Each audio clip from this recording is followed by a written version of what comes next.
thanks a million for doing this, the 2E.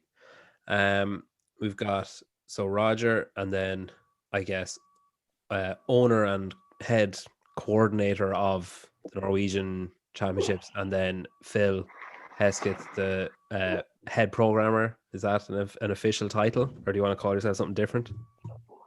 Yeah, I guess I'm the head programmer. Maybe I'm the organizer of Roger, keeping his crazy ideas in check. Yeah. How many times a day do you have to say like, no, we can't do that?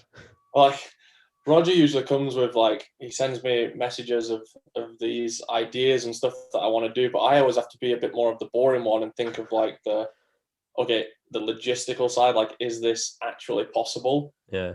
I'm usually the one that has to say no to a lot of things, but yeah, Roger is the one who has all the. I still don't understand why you didn't like river rafting. I would think that was a super cool idea. Stop. Yeah. Okay. Yeah. We're gonna have the athletes skydive in and land out. No, Roger, no. I'm just gonna cut you off. Someone has to keep the time schedule in mind. Okay, actually, we need judges for all these things. Like, how do you make the conditions the same for every single heat, every single athlete, all the boring logistics side that people probably don't really think of so much. But yeah, I'm the one who usually has to say no to stuff. So this year then out really well. Yeah, last year you were a sanctioned event for, like, I guess, punching your tickets across the games. You're actually one of the last events that was able to go ahead pre-COVID. And you had, so the team from the program, so that's the Irish link, I guess, is Jamie Heaton was on that team. They punched their ticket at that event. After, so say when you head into COVID and everything changes, I think I had both of you on during that time.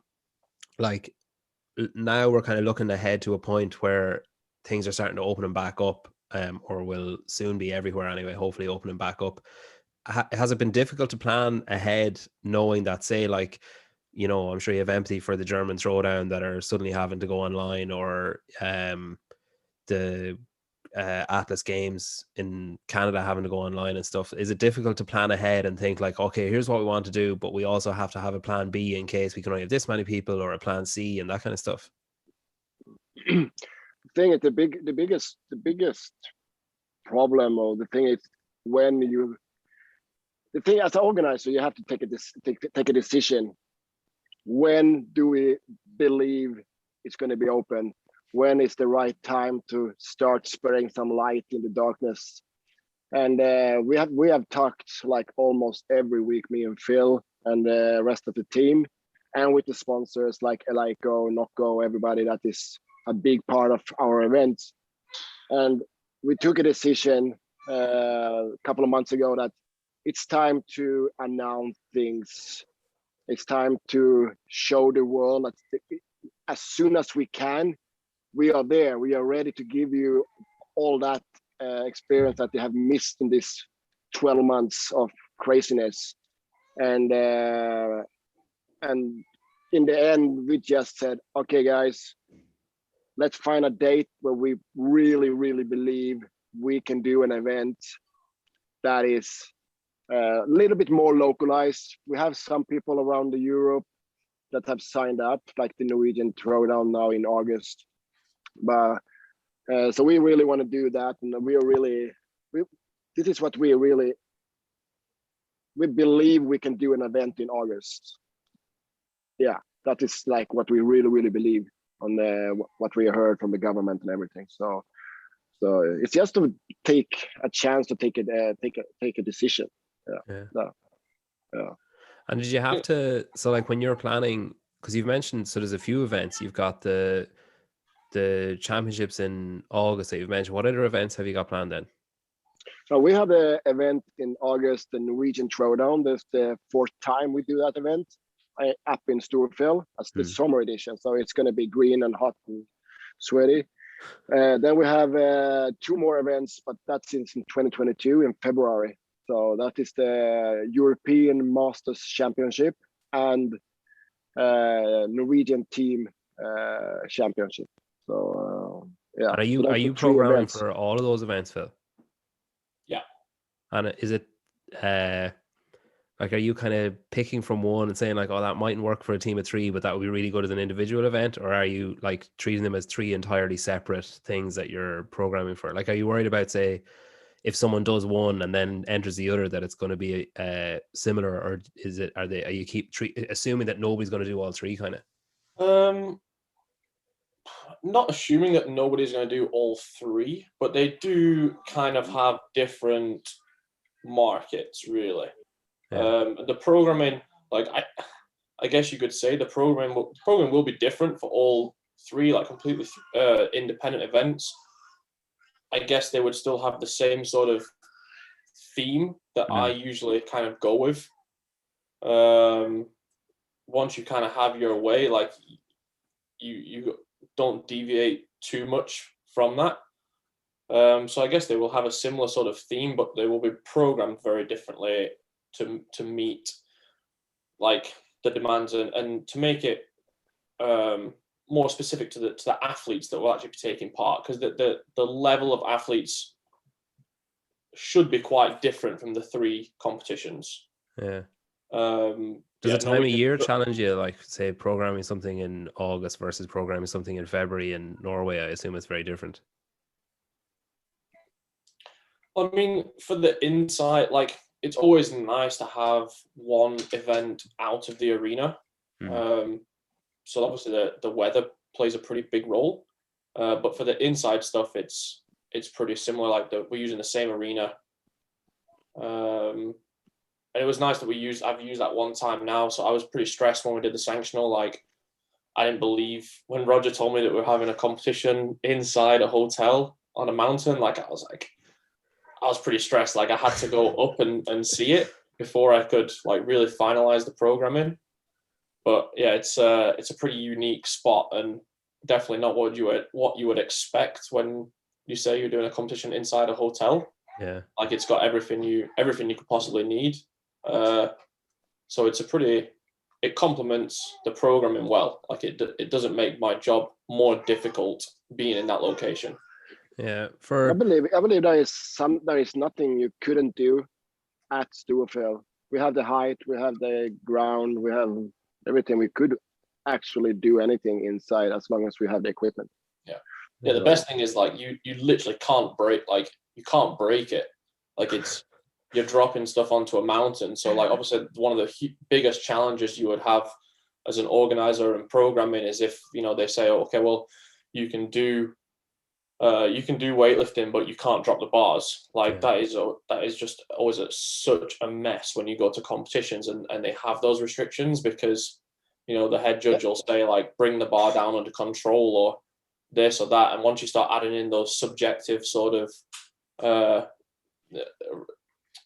movement standards, then that's the whole competition just can become a real mess. So yeah, we definitely don't have any issues with the arena, which makes it a lot easier my job.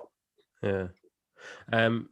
Roger, when you're organizing, like, is there a difference for you organizing a sanctional event versus organizing this event in August or any of the other events that you have lined up? Is there a big difference, or is it kind of like, have you gained back any more control, or did you, like, was anyone kind of tempering you a little bit last year or anything like that? No, I believe we work in the same as we are. We work together with CrossFit. We are a licensed CrossFit event, and all our events we are doing and gonna do are together in partnership with CrossFit. By our event is licensed by CrossFit.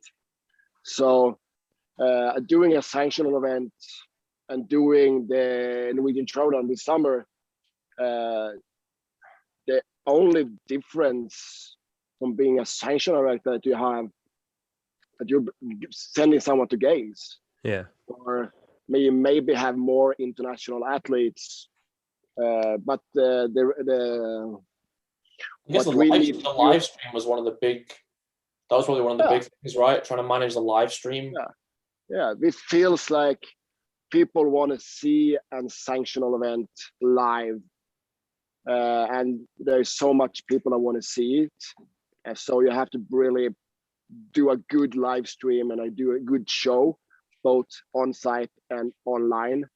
And that was the biggest for me, because I don't know that. I don't know how to do it. I hire you guys to do it. And if you come to me and ask something, I don't know. It's your job. Because and now afterwards, I know a little bit more about it, but that was probably the biggest thing. And now we're not going to have a live stream. We're probably going to stream it easily with 1 or 2 cameras. But otherwise,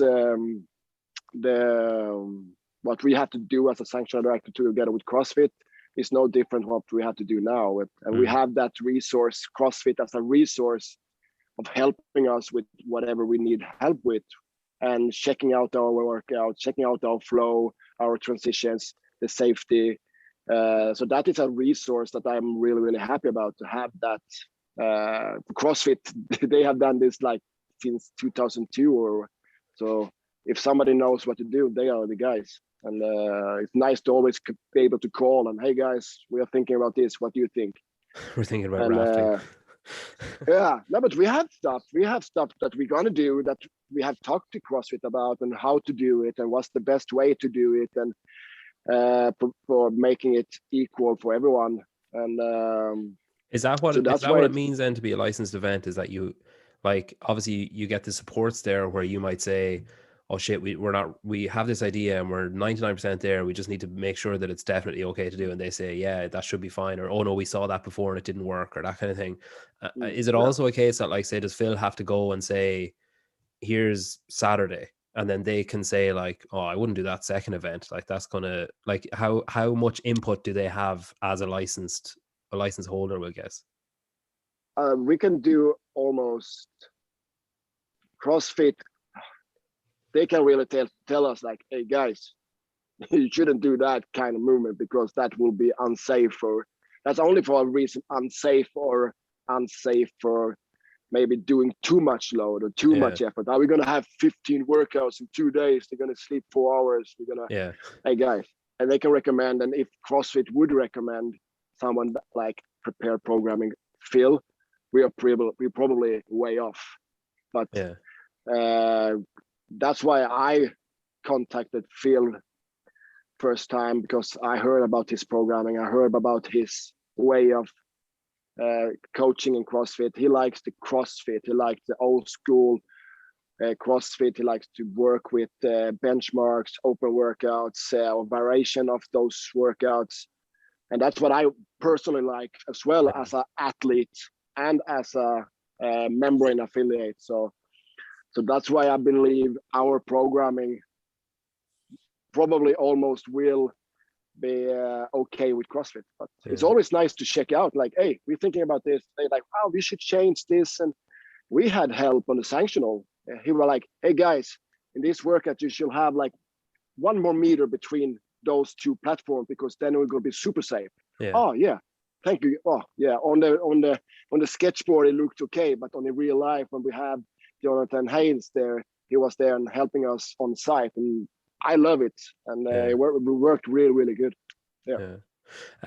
Phil, have you, like, obviously you said there that the location was a bit stressful for the sanction last year. Is it like, do you think that you've kind of maybe ironed out any kinks that you might have had last year? Are you feeling more confident doing it again this year than you were last year, or is it more of a case of like delivering more of the same? Yeah, I think in terms of the programming, there was a couple of mistakes. I tested all of the workouts, individual and team and masters. Some of the equipment we used was different in my testing to the actual equipment we had on site. So like a couple of things, like examples. I think 2 of the team workouts, the time caps were way more aggressive than I wanted them to be, because the worms that we used on site were not the ones that I practiced with. And like the work we finished, like the workout 2 minutes under the time cap on one of the workouts using our worm, not in the competition setting, and then no one in the event finished it. And it wasn't because we had a way better team. So little things like that, like need to practice. I probably need to do more practice on site with the exact equipment. We had some issues with the wall balls that the masters ended up using. Didn't realize until during the event that like there was some issues with the 30-pound wall balls, and we had to then take that out. That was a really tough part of the weekend. That was super stressful. Like, okay, we've got these 10 wall balls, 2 of them are not good enough, like, and the individuals are supposed to use them in an hour. Like, what do we do? Do we change the workout, or do we carry on? Like, so little things like that, I think, was a really good learning experience.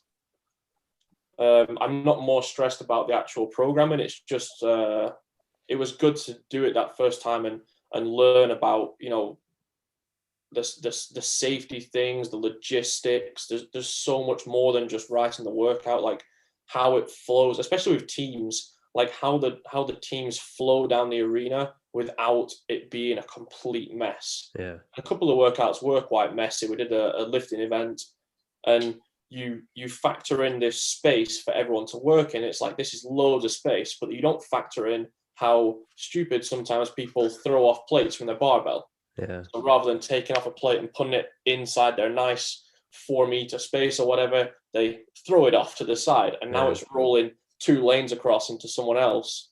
Yeah. And you just need to think so much more than you think you do about those sort of logistics. But I enjoy that challenge. It's really fun. Yeah, one of the things that always stresses me out when I'm watching, even just sometimes you see it on people's Instagram stories when they're lifting, and if there's someone lifting beside them and they're like, you know, bent over with their arse in the air, changing the plates, and I'm like, Jesus, like, there's someone lifting right behind you, and then you add in like 3 other teammates at a competition setting, and then the adrenaline and everything, it really ramps it up. Like, we decided, so we did the sanctional, and the rig setup we had was kind of at the back of the room and then running towards the crowd. And then for the competition that we did a very small competition last August, like switching the rig around so it's running down the center of the room and having them kind of move outwards, the athletes move outwards, and it made the lanes much wider, which I think then we'll keep for the competitions that we have coming up. It's just little learning experiences. Like, it's very hard to run a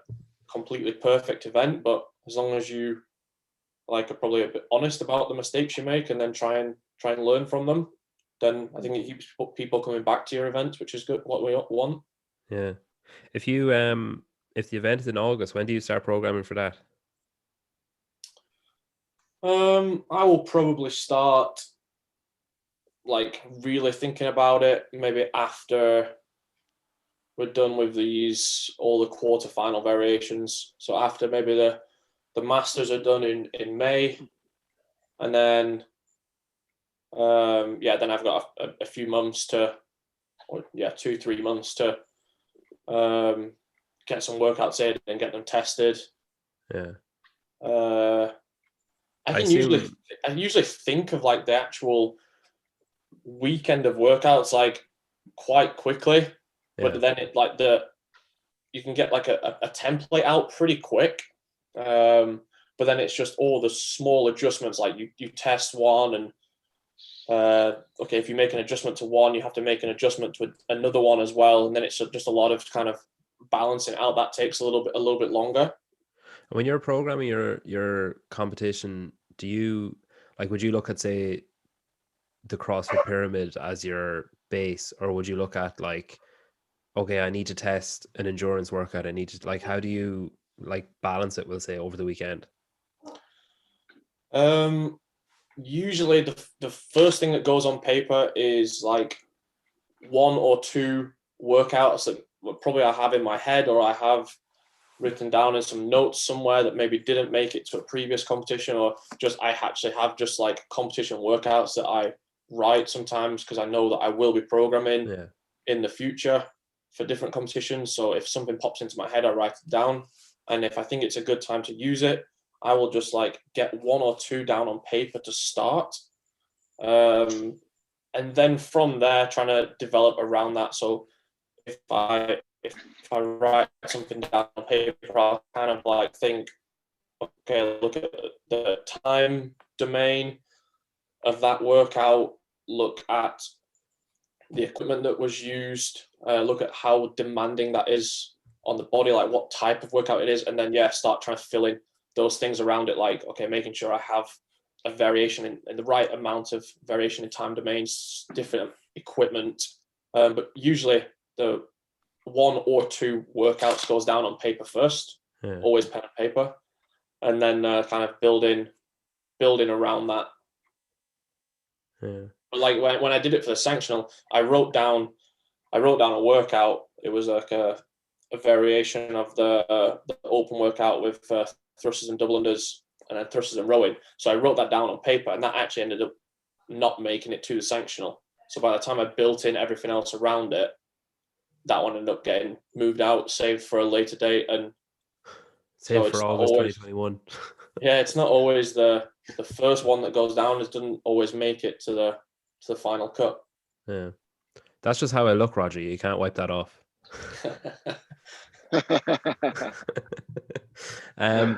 If Phil is starting to think about this, if he's kind of maybe, I guess you'd say, like gestating ideas, like passively, we'll say, and then actively starting to think about it in a couple of months' time, I assume you're up to high door, Roger, like trying to sort out the logistics around the competition. Yeah, my work,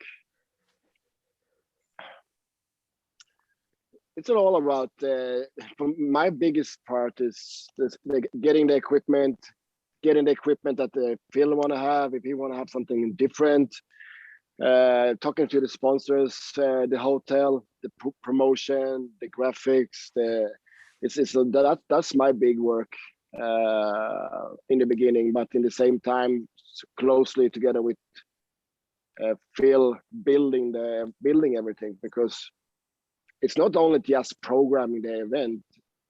For me, our collaboration, me and Phil, is more than just he is a programmer. Here is your equipment, here is the floor, do that. We see you in August. It's so much more, because it's been a lot more like I'm building the event as much around the programming as around the location and what we want to send out, what we want to support the community of athletes with. Because I'm a big fan of the masters and not only the elite people. So this event must be like including the not elite, but also their RX plus athletes. How can we do that? So we are forming the events together with Phil's programming vision and my event vision and the sponsors' vision, because some sponsors are like our equipment sponsors, maybe, hey guys, we have a new thing, we want you to use this. Yeah. Okay, Phil, you want to use this. And you need to use this. Hey buddy, Phil, you have this 3 machines must be, this 3 equipment must be in a workout. So that moment will come as well, and have been both in the sanctionals and in the upcoming events, where sponsors and event organizer will have some saying on the program, and I'm giving him like a direction of where we're going to work. And so we talk almost every day in some way, me and Phil. If it's just small questions, and Phil is like a super good thing for me, because he have done everything. Yeah. He's been in games and been in games in individual and in teams, and been on regionals and sanctional and not sanctional. Have you been in sanctionals competing? Yeah, you did Dubai, yeah. I did one team and one yeah, correct. So that's why it's so nice to have him as a coach, a programmer, athlete, teams athlete. Okay, we do this. This is something we should do. Is what is missing? Yeah. What is missing in the CrossFit calendar of 2021 or 2022? What's are the community of athletes asking about? And that's why we came to the European the Masters event.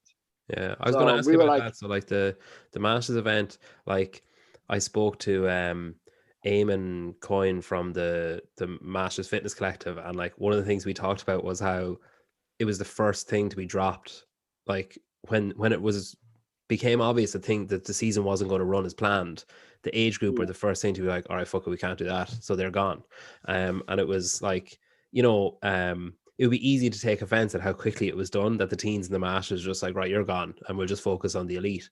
And I think something that I know that they're keen to push is like that it doesn't have to just culminate in the CrossFit Games for the age groups, especially, that you can have these different competitions, whether they're online or in person, or whether they're global or more local. And I think the idea of a European Masters Championship is something that I think a lot of people have been looking for, where, heading to the Masters Fitness Collective in the States probably isn't a reasonable expectation for your average masters athlete in like Germany or whatever, whereas having a more accessible competition is something that opens a lot of doors for people, and it gives people that experience, that especially maybe people who found the sport late, it gives them an opportunity to experience what it's like to be in a competitive atmosphere at like a bordering on, if not elite level. So do you think that your own experiences with being a masters athlete is something that led you to see this gap that needed to be filled, especially in Europe? Definitely, 100%. I've been since the first day of me being a sanctional director, I've been pushing the question around the masters from the day one, from my first meeting with CrossFit HQ, well, the first meeting with all of the guys in the HQ, pushing that question every time I have the possibility. For I think we should have more athletes, masters athletes on the games, more athletes, competitions, more focus on the masters. Not only broadcasting the elite, broadcasting the masters, give them more time on air and in live, and is that why you set it as a separate, like a standalone event then? Yeah, I believe masters deserve more focus on the masters, not on the side arena. Always the masters will end up on the side arena. On a big event for the RX. That's why I said, no, everything is built around the Masters event. Actually, the season where we build with these 3 events, it's like the Masters event was the first event that this is what we're going to do.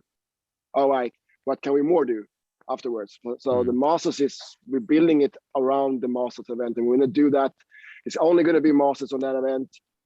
And when we introduced that to CrossFit, and CrossFit, they say like, yeah, Roger, we're not surprised. You love those you love those masters. So that is a perfect thing for us. And Phil, he think as the same, and he thought my idea was really good from the beginning. So yeah, I believe the masters all around the world deserves a bigger, more focused platform where they can compete and be in focus and feel that they are. It's about them, and they have their own competition. Yeah. So, yeah. It's like it is, because even I was at the games, and it's like you are forced as a spectator to pick like, oh, do you want to watch the age groups or do you want to watch the elite? And like, if you're a fan of the sport, unless you know someone in the age groups, chances are you're going to be like, I mean, I want to watch like Fraser over, someone that I don't know. Like that's, if you're faced with that decision, 9 times out of 10, you're going to fall on the side of watching the elite. So I think it's important, I think, to have it as a standalone, no more than the Masters Fitness Collective as well, like a standalone event that's literally all of the spotlight is on those athletes. Yeah, because those athletes. Yeah. We have a limit of how many athletes we can have at an event. We plan most of our events around 240 athletes. Like, we have a certain amount of time to be able to get a certain amount of people through so many heats. Like, you can't have too many. So if the Masters competition was mixed, the one that we're doing was mixed with individual or team as well, like, then we're down to 5-10 people per category, which is the same 5 or 10 people, because they will probably be the ones at the top of the leaderboards all the time.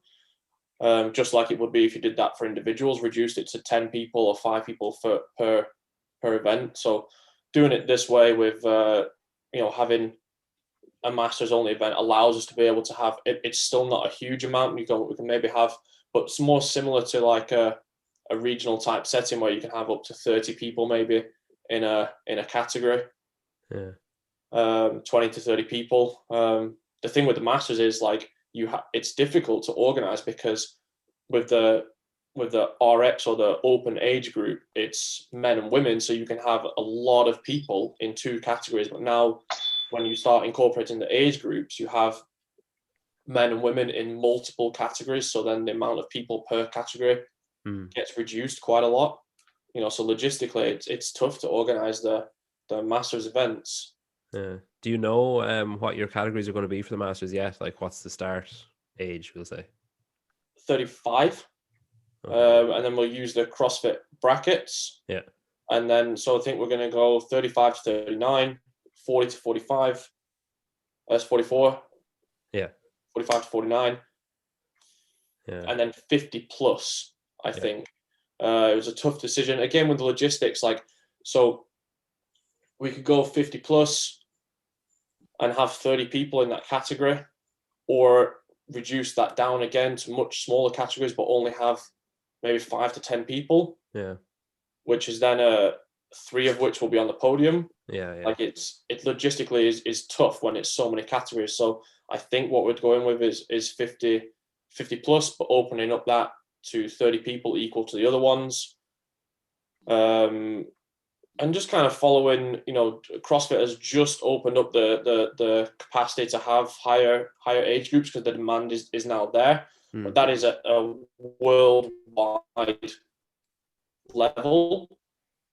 So maybe the demand at a European, so a smaller competition level, is not quite up to that yet. And in time, we would be able to maybe follow trend with that. Yeah. But it's being realistic about what capacity we have and what the demand is. So maybe we get a bit of backlash for not having a 60 plus or a 65 plus category, but that is our reasoning for it. And hopefully people understand that reasoning and know that. But if nothing else, the 50 plus will be like more competitive because there's more people vying for 3 places, rather than, as you say, it'll be pretty shitty to be in a group of 5 and be one of the 2 standing on the floor watching the other 3 on the podium. Yeah, and I mean, you go to a competition when there's 10 people, and you don't get that same experience because if 2 or 3 are much better than the rest, every workout the placings are just the same. Yeah, which maybe happens quite a lot in Masters competitions when it's 10 or 15 people. Like, the smaller the field, the less chance there is to kind of spread a bit, like, the people to show their strengths and other people to come in between you and someone else and get that variation and get like a really good fight for the podium spot. So if we're able to have 30 in each category, it makes each category a real fight for the podium. Yeah. My father-in-law did the Open for the first time this year. So he got like, I think I was saying this to you, Phil, actually, he got obsessed with like watching the full CrossFit like game start to finish on YouTube. You know the way you can watch like the full, even like the frozen screen of just the leaderboard it's like 6 hours video. But he got obsessed with watching them during lockdown, and then I signed him up. You could buy the voucher this year. So I signed him up for it. And he was like, oh, geez, I don't know. And I was like, just scale, like, it's fine. And then I think he was kind of worried that he'd have to do foundations for some of them, but he scaled them all. And he came like, oh, shit, I hope I'm not going to offend someone who did come in 4th. But I think it was 4th in like the over 65 plus scaled in Europe. So he was like chuffed with himself, like, but it is like, I think it's, there's a lot of people, okay, maybe he's an extreme example because he's like 65 starting it. But there are a lot of people who maybe play another sport and then discover CrossFit or functional fitness or competitive fitness for time or whatever. They discover it later on, and maybe they're over 40 or whatever. And it's like, it's a unique opportunity for them to experience what it's like to be like, oh shit, like this is what it's like to get a bit of attention for what you're doing. And this is what it's like to, be in a professional setting and like in an elite setting as a professional and be treated as a professional and experience that as a professional, even though you're not, technically a professional. I think it's a cool opportunity. Do you think then did you deliberately pick a team of 3 event to follow that event as opposed to a team of 4, or how did you land on? That's actually Phil's Phil's idea. So what was the thinking behind that, Phil? Just to have a different event in the calendar. Is it same sex or 1 and 2? Same sex. So Okay. teams of 3. I don't like the teams of 2 men, 1 woman, or 2 women, 1 man. That's logistically really tough to. Yeah, you have to categorize everyone twice. But the 3-person, before the super team thing came big with sanctionals, like if you like Wadapalooza always had the 3-person teams, and it was always like this really cool event, and all the top guys and girls used to do that before it then went to, obviously then the super teams came in and they had a reason to get to the games. Yeah. But it always looked really cool. And it was always something that I really wanted to do. We got invited, myself and Steve Fawcett and Björgvin, back in 2015 when me and Steve were still good. Björgvin's pretty good still. We got invited and never ended up being able to do it. I think we needed some like sponsor help, but that was always one competition that I really wanted to do. Geez, that would have been a pretty solid team. Yeah. So like I've kind of wanted to do that sort of event or organize that sort of event for a while. And with it being in February, it's pretty close to the Open. And we want to be able to attract some like, some like good high level teams. So we didn't want it to be like too much pressure on them. I think it's going to be a 2-day event. So not completely destroying the athletes right before the Open. So hopefully we can still get good high level teams coming to that event and doing something a bit different. Like it's fun. It's a good chance for them to represent their sponsors, because that's also been taken away because the super team thing now. So now you represent your affiliate, so there's less chance to represent sponsors. So giving athletes opportunities to represent their sponsors in teams will only help grow the sport. The more sponsors come into it. So yeah, that was kind of the thinking behind it, doing something different, something a bit new for me as well, programming wise. So I'm looking forward to that one. Yeah. When do you, so obviously Roger, you said there that the Masters was the first thing that you marked on your calendar of like, that's the, we'll say the cornerstone event of the Norwegian season for you guys. When do you, like, is it difficult not to invest all your time looking at that event when you have something before it? Like, is it difficult to be like, because I know myself, even if I have 2 interviews and I have one that I'm really excited about in like a week, it tends to kind of creep into everything that you do, where you have to really close the door on it and be like, no, like I need to do all this shit first before I do that bit. Like, yeah, it is no, I don't want to say difficult, but it's I think it's really, I love it. I love having more than, normally I have one event, full focus, that's it, boom. And the beginning, when you're launching, announcing, doing the first promotion, you have that. It's so much fun to see the reaction, what to do, what not to do, what we're going to push, what we're not going to push, what do we need, what we don't need, how is the selling going. And then it dies. Yeah. And then it's waiting for like 3 months to the actual competition. And like, but now it's like, we're more working. I love the way me and Phil are working, me and the sponsors are working, me and the location, Storefjell Resort is working for figuring out a schedule to serve the CrossFit community. What do we need? What can we do? What should we do? What can we do between? Now we're going to do an event. We're going to do 2 events, back-to-back weekends. So it's going to be 2 weekends in a row where we have the Masters, and then we'll have a team of 3. So that's going to be fun to play around with, maybe doing something in between, like everything from classes to camps to invites to meetup seminars. We have that possibility of doing something more, and our company, my company, growing and getting more stable, and we can give the sponsors more for the buck and seeing more potential to doing more things. And so So for me, it's very good to have Phil, because it's really good for me, because he's really opposite to me. He's a little bit more, hey, whoa, relax, okay, focusing, okay, directions, okay, now we stay here.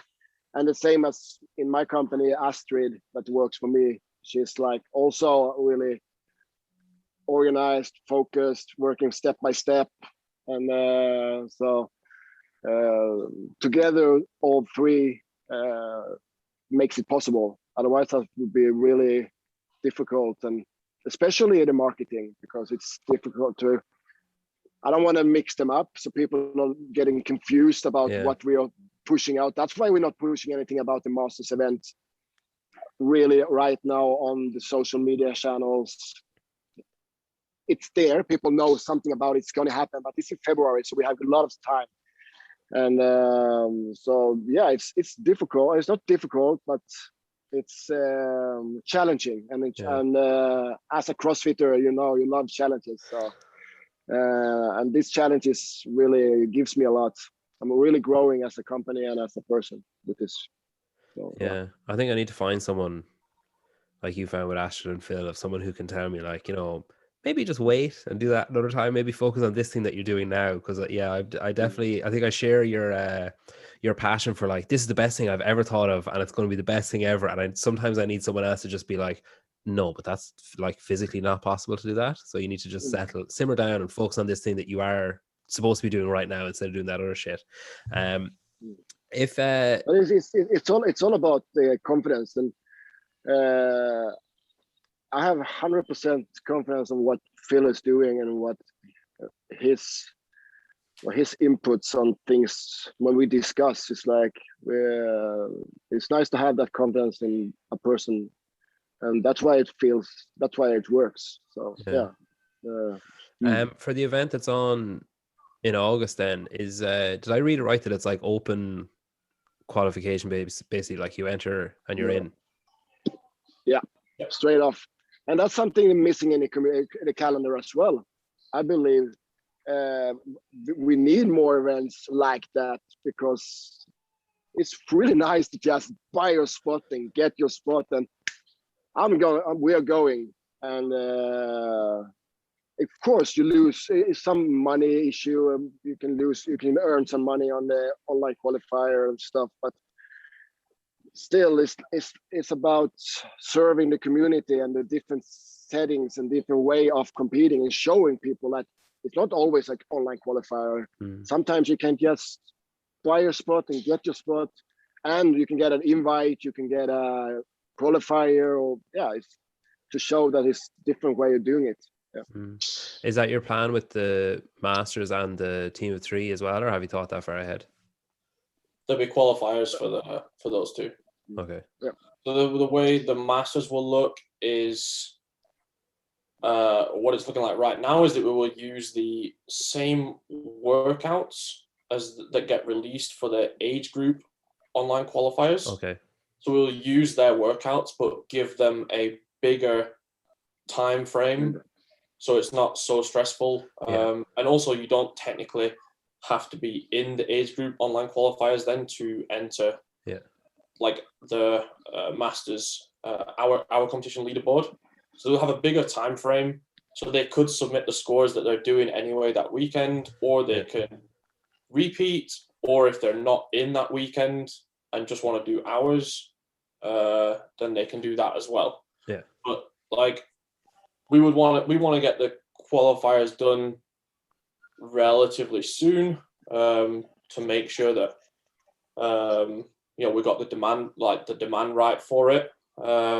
Or like in case you need to change any of the brackets or change. Just so we know that we're on the right tracks. We wanted to get that done quite soon, but also don't want to give a completely new set of qualifiers right around this busy, like, open quarterfinals and then whatever comes next stage. So that is how we will do the qualification for Masters, and then for the teams we will do a qualifier in October, I think it's going to be, which will be in an individual format. So you register as a team of 3, but then you'll do 1 or 2 workouts each individually, which allows for super teams to be created. You don't need to travel, which again makes it a little bit easier for if you were going to represent a sponsor team or something like that. It doesn't restrict you too much in that way. And hopefully, October, just doing 1 or 2 workouts in a week or something, or in 10 days is not too demanding, doesn't take too much effort out of someone's training schedule. Yeah. So what can people expect then?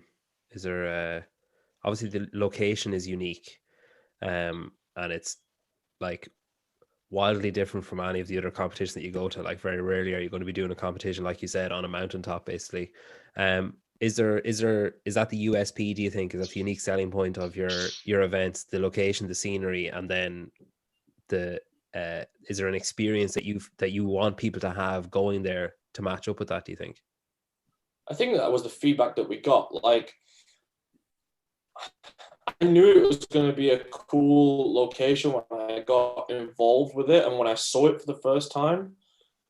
But like the feedback that we got from athletes competing was that like it was one of the best competitions they went to because of the fact that it was in the hotel. Like really common feedback was that like you're competing, and then 5 minutes after you finish, if you want to, you can be back in your hotel room, like chilling, like on your own, not in an athlete area where you have to like lie on the floor, or not. And you can go to the restaurant, you can go to the like sofas all over the place and just chill.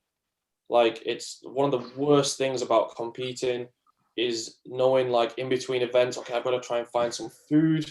Like, be sitting on a concrete floor. Where do I go? Like, sometimes the arenas, like, they're literally nowhere near anything. Like, it's hard work. Like, you've got, let's say you get 4 hours in between an event, but it's a 20-minute taxi ride to get back to your hotel. It's like, it's too much stress to go back to my room, even though I really want to just kind of sleep for a little bit or have a shower or chill. So I think that was one of the things that people loved the most, that it was just all in the same place.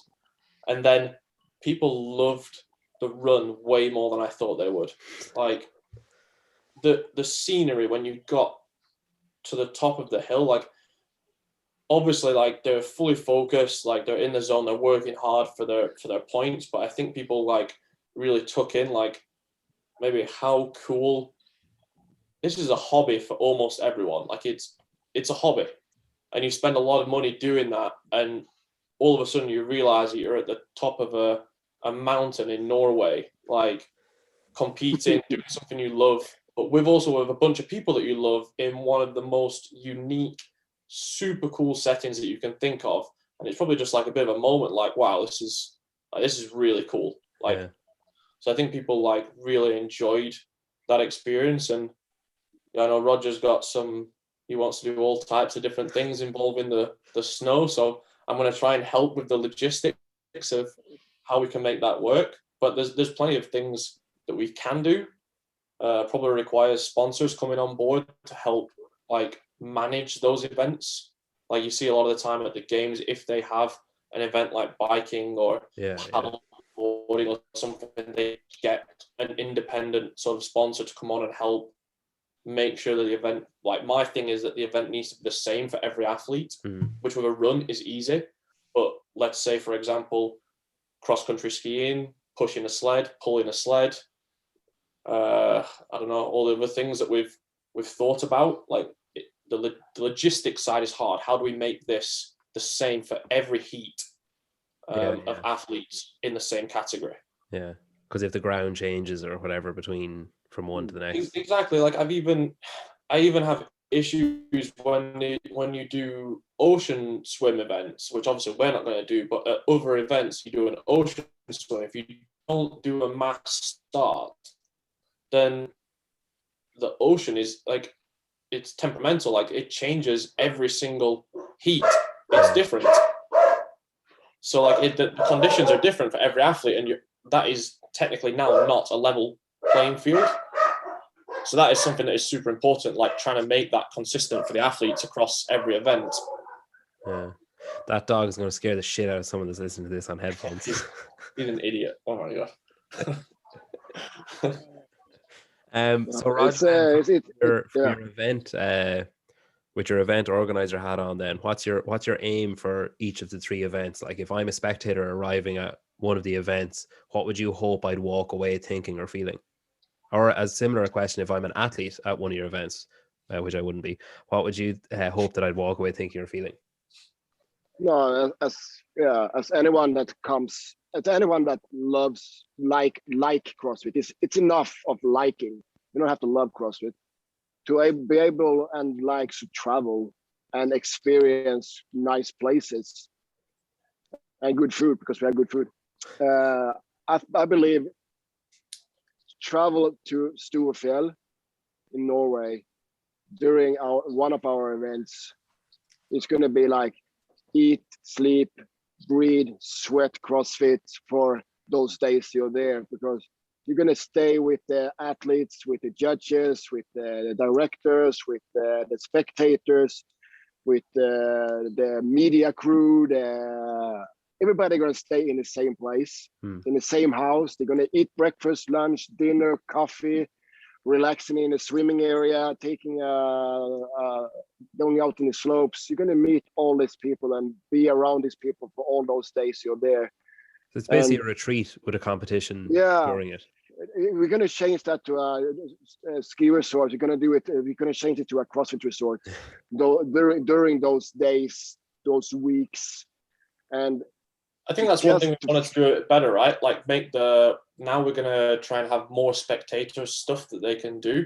Yeah. Like the sanctional, there was a lot going on, and like the focus really was, and what our goal was told to be, was to make sure that the right people go to the CrossFit Games. But now, like, we don't have that external pressure. So like Roger said, now it can be more of like the whole experience, and we've got some like good ideas for what we can, like spectator training areas and things like that we could do better. Yeah.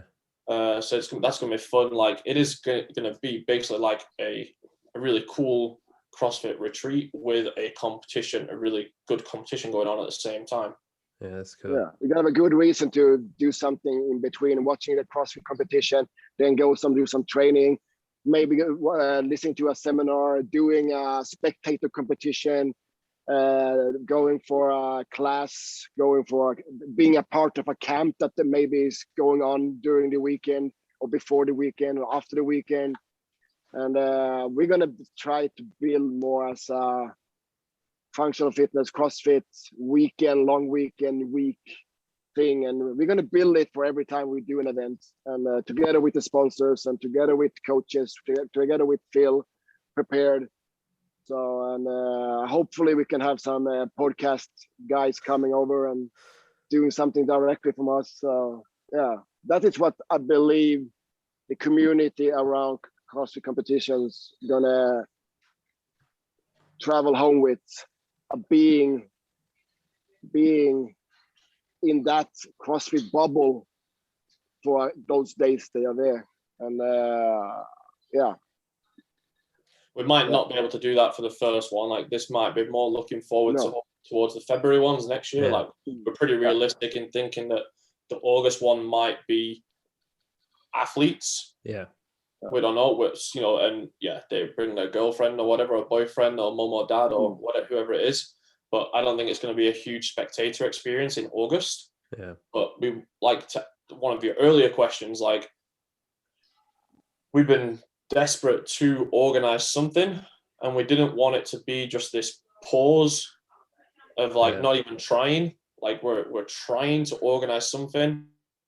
Like, we cannot say that this competition will 100% be on. Like, we believe, and we're working with like the guidelines that we have, but we want to be like ready for when something can happen. So to answer your earlier question, like, it's super stressful organizing things, knowing you might not be able to do it, but like, we would rather do that, and hopefully we can run the event, than just not try at all. I think we're both pretty desperate to like. I love events. Roger loves events. I think we're both pretty desperate to like just get things going again and give people that experience again, because I know that people are desperate to compete again. But like people are desperate to watch as well. I know even like Mm. to be somewhere, or like, you know, it's getting to the point now where I think last year when everyone was watching like say the Rogue Invitational and stuff online, like, you know, if you compare that to an actual live in-person event, it's pretty shit. Like it's a shit experience as a viewer watching it from home, like, you know, compared to actually being there and seeing it. And I think that's the most recent that and the games are the most recent experience that people have had of being like, oh, I'm spectating on the sport that I enjoy participating in and I'm able to be part of it. So I think you guys are obviously really keen to put something on, but I think the community are just fucking begging for something, like just for any little crumbs to come their way. Do it. Like, I don't think anyone cares about, like, not anyone, but most people don't care about what the competition is. Like, if they come first, if they come last, like they just want to like feel it again, experience that like thing that they fell in love with, like, you know, getting out on a competition floor, just hanging out. Like, you get to meet so many people when you go to a competition, just hanging out with them again, like before or after events, like that whole experience of competing, I think is what people are really missing. And it's not only us, it's not only me as organizer or Phil or the athletes that want to bring some experience. The local office, the city office in Norway, and also they are really supporting us to be able to do it, and they're helping us. We're talking all the time about how we can do it, and we did an event in August. We had 100 athletes on the mountain during the COVID-19, and together with the sponsors, Eliku helped us. Wow, they really did a big thing for us.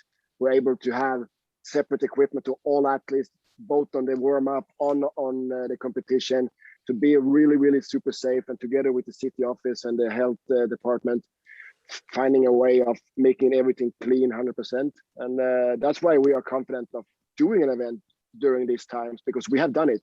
And we had nothing happened. Nobody got a disease. And we're going to do it at the same way, super safe, clean. And together with Eliku, we're meeting up them on Thursday next week and making the plan. So everybody is like in the whole community are really working hard to make this happen. And that's why it feels a little bit less stressful than only me or Phil. But we are a lot of big companies and organizations that's trying to make this happen. So safe and fun. Yeah, I love it. Hook it up to my veins. I'm ready. Yeah, I saw your Insta story. You'd be good on the open. So I hope to see you on the competition floor soon. You were watching someone else's stories. I think you must have been looking at Phil's. No. No, he doesn't show it on Insta story. Yeah. I put up for pity. Listen, I am really looking forward to it. I think especially the Masters competition is something like, obviously I'm really excited for something happening in the short term, but I think the European Masters is something there's been a chasm in the market there for that for a while. So I think it's really good to see. And I think as well, I suppose I have a vested interest. Like, I'm sure my father-in-law won't, enter it or whatever, but I think having watched him and having been with him and seeing him enjoying the sport and getting that same feeling I had when I started of like, oh shit, I'm part of something, like, and I belong to something, and this is my thing that I'm involved in. So I think that it's great to offer people that opportunity again. And I'm really looking forward to seeing what you can do with all three events. And I love the sound of a retreat that happens to have a competition in it, like, as opposed to, oh, we're going to a competition and there's going to be a couple of stands there. I think it's really cool to have this like isolated bubble, as you've said. I think it's really exciting. I'm really looking forward to seeing what you can do. I hope to see you there. So yeah, well, COVID pending. Yeah, but as soon as possible, you will be there, hopefully.